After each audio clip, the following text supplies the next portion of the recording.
Hello everyone, this is Mr. Fung with Week 1 Viola and Violin lesson. In this week's lesson, we discussed how to hold on to our violins or violas, and we started to pluck the instruments and their strings. So firstly, the instrument should be settled on the ground, but because of viewing purposes, I have it propped up on our music stand here. First, I'm going to demonstrate how to put the shoulder rest on the instrument. Now, if some students have not obtained a shoulder rest, I highly recommend getting the Kuhn shoulder rest here with collapsible feet. Collapsible feet means that the foot can come down and fold inwards, so it's easier to put in the cases. But if in the event that our families cannot obtain the Kuhn shoulder rest, then you can use a rubber band and a sponge to hold this area of the instrument, because it will help prop up the instrument on our shoulders more comfortably. So this is how we put the shoulder rest on the instrument. First, we're going to hold onto the neck with our left hand, and we're going to find the wider side of the shoulder rest, and we're going to keep the wider side upwards. And we're going to hook the two legs here on the corner of the violin. Now the wider side should also be on the opposite side, the bottom side of the chin rests, right here. Once the top is hooked, then we take two fingers, we slide the bottom leg in sideways, and you want to push it in all the way until it's completely across. And then it should be snug and tight. So that's how we have our shoulder rest put on the instrument. Okay, so now let's practice our rest positions and our good posture. This is the proper rest position where our left hand is completely wrapped around the neck so it's secure.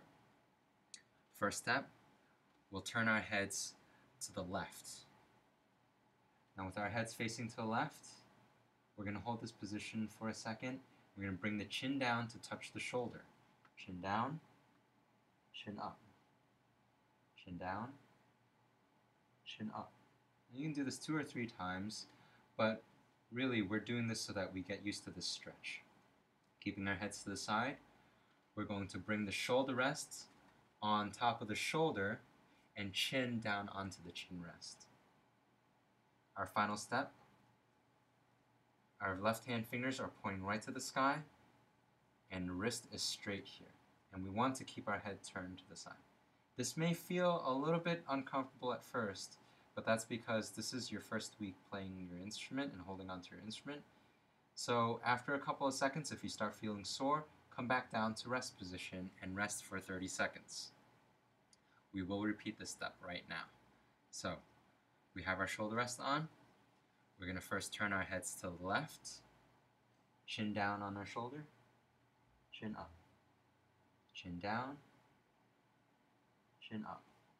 Keeping our head turned to the left, we're going to bring the shoulder rests onto our shoulder, the meaty part of the shoulder, not the collarbone, the shoulder, and chin on the chin rest.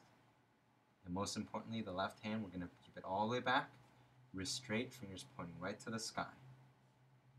And if you'd like, you can have your right hand here to help support it, just in case you feel like the violin's about to fall off your shoulder.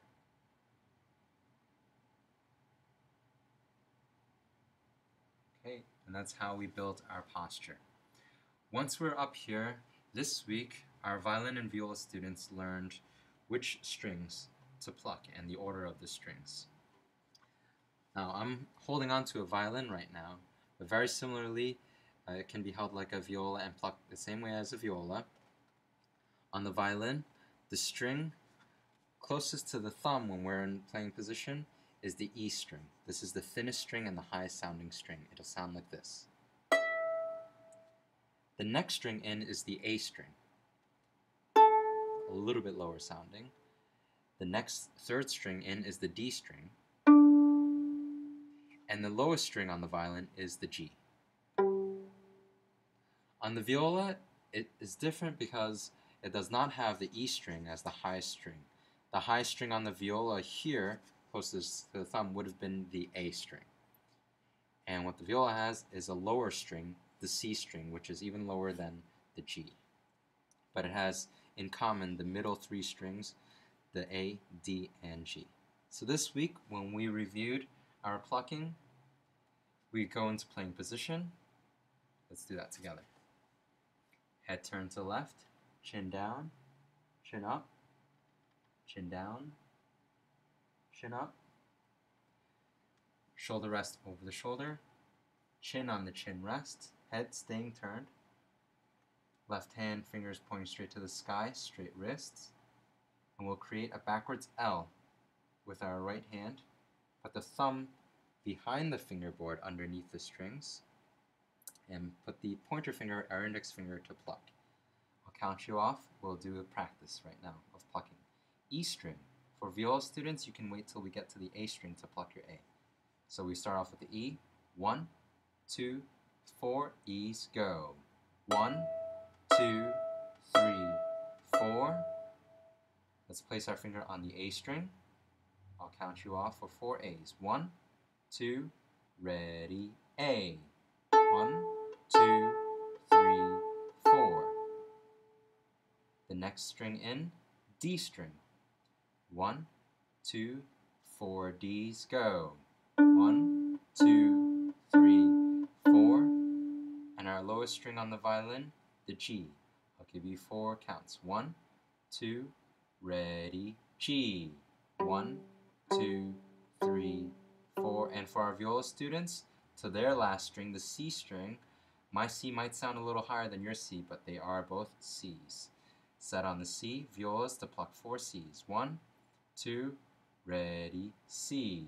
1, 2, 3, 4. And that is our summary of the week 1 lesson. Have fun.